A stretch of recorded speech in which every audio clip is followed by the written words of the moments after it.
I still believe part of it was real.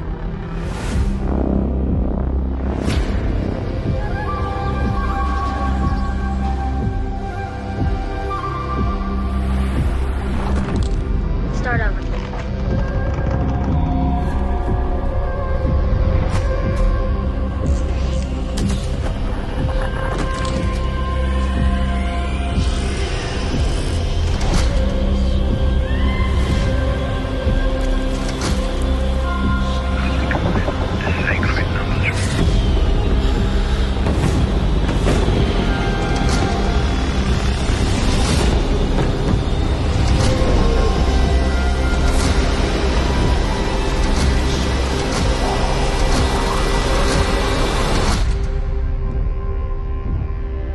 I don't think anything is worth what happened. I don't just mean the dead one. Ladies and gentlemen, boys and girls, children of all ages, we are so excited, happy, ecstatic to have back with us the brilliant filmmakers, this time of a film called Something in the Dirt that we saw way back in January at Sundance. Aaron Moorehead, Justin Benson. Gentlemen, welcome back. Hello. Hey, thanks for having us back. Oh, dude, always. I'm going to have you guys back every single time. I mean, we were here last time for Synchronic, which was really dope. And this time you bring with you Something in the Dirt. I can't even try to explain this movie. I'm gonna let you guys try though. Explain this movie. Aaron's gonna hit. Aaron's really good at this. Yes. Well, we're here on the set of Something in the Dirt, and which is about two neighbors, new neighbors. One of them just moved in to an empty apartment, and they hit it off a little awkwardly. But one day when one of them's helping move move some furniture, they see something supernatural happen, seemingly supernatural, and they interpret it different ways. But they realize that if they can get over the impulse to run away and scream and say, "Oh my God, ghosts," if they could just document the supernatural in a convincing way. Like if Netflix came out with a documentary that was like the House of Leaves documentary or something like that, where it just says, yeah, this is as real as we know it could be, they could bring some kind of fame and fortune to their wasted lives. And of course, not everything goes according to plan because of the movie. And this endeavor threatens this kind of like friendship that never was meant to be, and also potentially their lives. I like it. Very convincing. That explanation was very long, but it had to be because this movie is very, very strange, and it is fitting in the Benson Moorhead canon that it's a hard to explain film with characters who initially are not very likable, but at the end of the movie you're like, dude, they're just like us. They're flawed like us. And I know Justin, you wrote the movie. Can you kind of explain what the process was of putting that together? Yeah, our movies, like the process is always it's been very similar every single time where Aaron and I will get together and just kind of workshop ideas and brainstorm things, and then we'll create a Google document and go back and forth, and it becomes this really long, dense document of what we want to accomplish with the film, the things we want to touch on, and if we're performing in the film, it'll be like, oh, like what do we want our characters to be, and then at a certain point where we feel like we've got the story down, we've exhausted every idea we have. It's interesting. I actually go to where I'm sitting right now and just spend 2 to 3 weeks just sitting down and forcing something out and arriving at a screenplay, get it to where that's been exhausted. And usually for some reason, I will print it out and give it to Aaron. And then Aaron will take it for a while and he'll note the hell out of it and give more ideas. And then I'll go back into and do another draft. We'll usually do that about 6 times or something. And sometimes there's bigger problems to solve. We try not to go for too long. We found that overdevelopment is just as big a problem as underdevelopment. So you gotta like find like what is that perfect time where people aren't losing some really beautiful gut instincts that came out early that are slowly getting weeded out by overthinking it. And then and then Sunday they're gone, and you somehow don't even know they're gone. Yeah. Like everything's perfect now, right? Yeah. Yeah, I love that. I wanted to mention you two are actually the stars of the movie also, but you're not the only two directors in this movie. There's a little uh cheat code here for the people who really like independent horror. Sarah Adina Smith, who we interviewed a few months ago as well for the re-release of one of her other movies, is in the movie as the Doctor, right? Yes. Yeah. It's more than that though. Yeah. There's watch through the movie. There's actually just a ton of. Oh yeah, Issa Lopez is in there. Issa Lopez is in it. Yeah. C. Robert Cargill is a voice in it as well. Yeah, we love God. him. So. Who played? Someone played Crowley. Yep. Aleister Crowley technically is played by Liam Gavin, The director of A Dark Song. Yeah. Yeah. Which, by the way, is one of the greatest independent films of the last 20 years. Now that I keep thinking, like, I always thought it was great, but now it's like, what are the greatest? Like, I think A Dark Song was like one of the great, great. films. We used to have Joe Bigos in the movie. We had to edit it for just literally for pacing, not one of those like code words for actually had to cut it out because it was bad. But do you know Joe Bigos, the director of he just made Christmas Bloody Christmas and Bliss and Yeah, we spoke to him about Bliss before. That's a weird movie. He's a weird fella. I like him.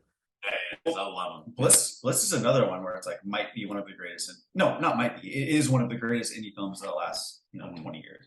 It's such an interesting movie, and I was thrilled to be able to talk to him about that and see it with him in person at the same festival I met you gentlemen at the first time.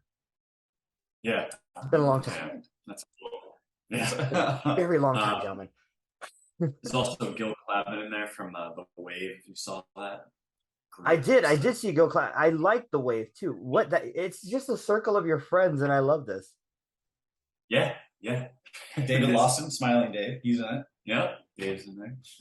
And what I love know most, obvious people too, and I feel bad about it. So what I love most is that you made something good with your friends. Because sometimes you just make stuff, and it's like, oh, this was what we wanted, but it doesn't turn out great for everybody else. But this was a film that when I saw it at Sundance, I was like, no wonder these dudes finally made it to the big top. These dudes just have too much talent, and it was really a big surprise for me after coming off of stuff like The Endless and Synchronic to see this film get such a high praise coming out of Sundance back in January, and you guys just keep plugging away the festival scene, and I'm looking forward to seeing what you guys are going to do.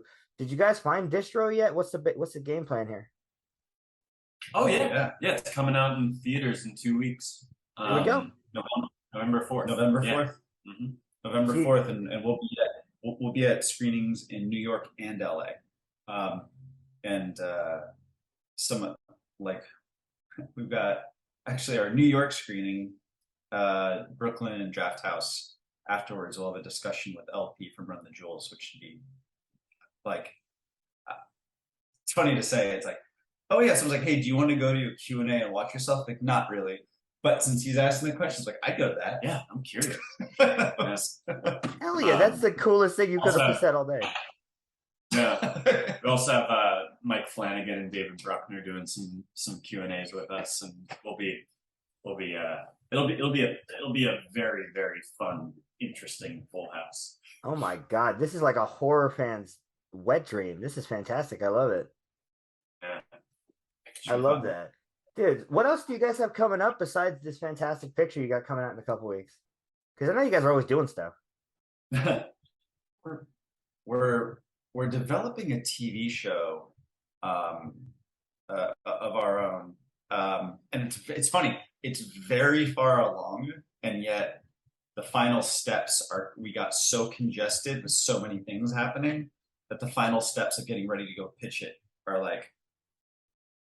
It's been hard to find the time, but thank God we're not starting from square one. Yeah. Oh my God. If we wrapped out working for Marvel and we were like, time to start right now, I'd be like, I need a vacation. I can't do that. I wanted to talk about that a little bit, actually, to end this thing. Working with Marvel, that had to have been a culture shock. Well, I mean, it's funny is they've got these wonderful snipers out our window that will take us out if we talk about Marvel. But no, genuinely, it's been a wonderful experience. That we absolutely, it's actually been like one of the most wonderful like growth periods of our lives. Yeah. Yeah, I mean, you guys got to direct a couple episodes of Moon Knight. That was pretty cool, man. I thought that I saw your guys' names on the credits. I was like, oh my God, they did it. They did it. I was so ecstatic about that because I rarely get to see people that I've met and know and have talked to before, and I'm like, that's Marvel. That's the big time. That's like, seeing your friend play quarterback for the NFL.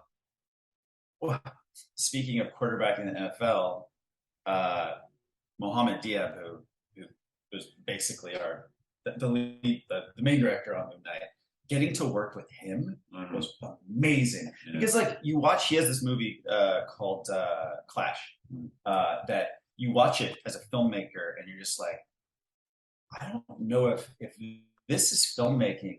I don't know if I'm a filmmaker because this is impossible. One person couldn't have done this.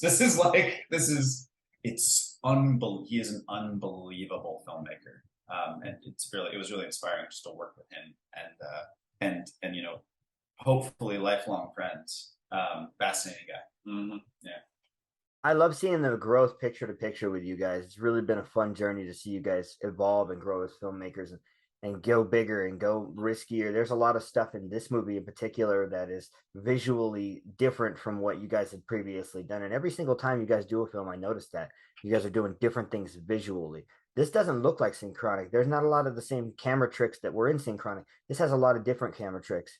And I think that comes with your guys' influence and you guys just being confident in what you're doing. Can you talk a little bit about that while we end this thing?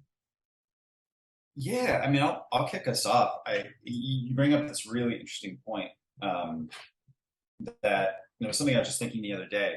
If you look at Aaron's work as a cinematographer on Synchronic, and then you look at his work on Something in the Dirt, you can see, one, obviously Synchronic is slightly scaled up. Truly, the budget wasn't that big, and Aaron made it look like a giant movie. And then you look at Something in the Dirt, and it's a smaller film, and it's scrappy, but it's like one of those movies that scrappy indie films that has cinematography it's so beautiful and it's so something to admire, but it's so different than Synchronic.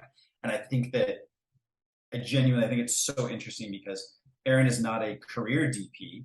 We mostly direct stuff together or filmmaking in general, but he doesn't get to DP as much as a lot of people who it's like, that's our career. They go from job to job to job to job to job shooting. And it's so wild that he has this massive achievement of Synchronic and then Something in the Dirt. They're so different, yet so beautiful in their own ways, coming from someone who you just don't do it every single day. And I think that that's so wild to me. I think it's something I really admire. Oh, thank you. Yeah, really I honestly think, and it kind of ties into what you're saying and what you're saying, is I think it's because that means the bag of tricks is very small. Because I just haven't been reaching into it all day, every day. So we have to kind of invent new tricks all the time. And they're not necessarily new, I mean, we didn't invent the insert, but it's that they're new for us. And so we kind of don't approach it from like okay, it's Tuesday, we're doing the Apple commercial. Like we know that shot. There's nothing like that for us. So there's a lot of, there's weirdly a lot of invention. And with that comes a lot of insecurity of like, is this going to work or not? But luckily we can kind of lean on 15 years of just general umbrella filmmaking together and more even before that. That we can say, okay, yeah, your crazy ideas generally work. At least try them. Give them their day in court. And worst comes to worst, you've got the editing room. So. And that's the director's best friend, the editing room. I gotta agree with you there. Now, thank you guys for joining me today, Aaron, and the actors. Yeah, making them look good. Yeah. The actors, like, if I was like, wow, I really blew it that day. It's like, well, you've got the editing room. So. Yes, I've heard that before. They'll say like, that wasn't my best take. Yeah, no, it worked though. It worked though. Yeah. I love that. For sure. Justin and Aaron, thank you guys again for joining me once again here on Film Snob Reviews. We appreciate you guys. Make sure you check out Something in the Dirt when it comes out November 4th at a theater near you. I know I'll be there with bells on to support my guys here. Anything else you want to say before we let you go? No, you said it. You took it. You did it. We were. Thank you for not making us pitch that Something That comes out November 4th. And November 4th in theaters, Theaters. and VOD a few weeks after, but you should see it in theaters. I've seen these men films in theaters, and you need to see it in theaters. It's such a majestic experience.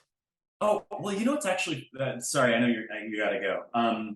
The something we've realized as we've toured the film at film festivals, Something in the Dirt is 50% a comedy. And comedies play really well in crowds, so it is very, very much worth seeing it in a crowd. Oh no, the most hilarious thing in that movie is Justin's hair. Yeah, well, it's our third director is his hair. Yeah. Gentlemen, thank you once again for being here with me. I look forward to seeing the next thing that you do, and I will be here for that too. And have a great day, dudes. Thank you. Thank you.